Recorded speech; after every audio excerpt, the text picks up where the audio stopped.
Wala tayo gihaguan, si Jesus ang naghago, si Jesus ang nag-antos, siya namatay, siya gisilutan, siya duguan. Nakita natuon sa kadapo ngayong gugma, gipili ta sa Dios nga luwason, bisan di ta angay luwason. Kay makasasala ta. Pwede ta niya pasagdan mo atong impyerno, pero gusto sa Dios nga moadto ta sa langit. Muna nga gihimo niyang regalo ang kinabuhing walay katapusan.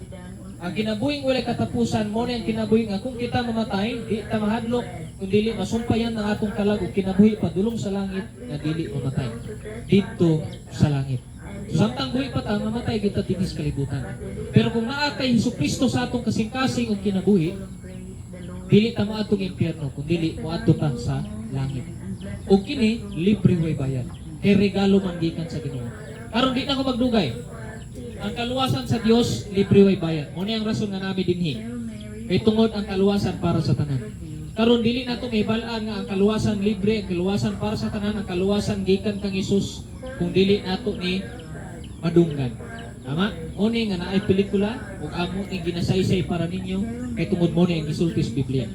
Simple lamang, ikas alang ta mabuhi sa kalibutan. Ug moabot mohangkong jud ning kinatawag nga kamatayon.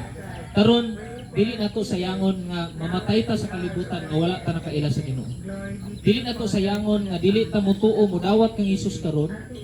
Kay tungod kung wala tay Hesukristo sa atong kasing-kasing ug kinabuhi, diretso ta sa impyerno. Pero kung ikaw mutuo modawat kang Hesus karon, ikaw mo diretso sa langit. Iningon ang Biblia, regalo na sa Ginoo.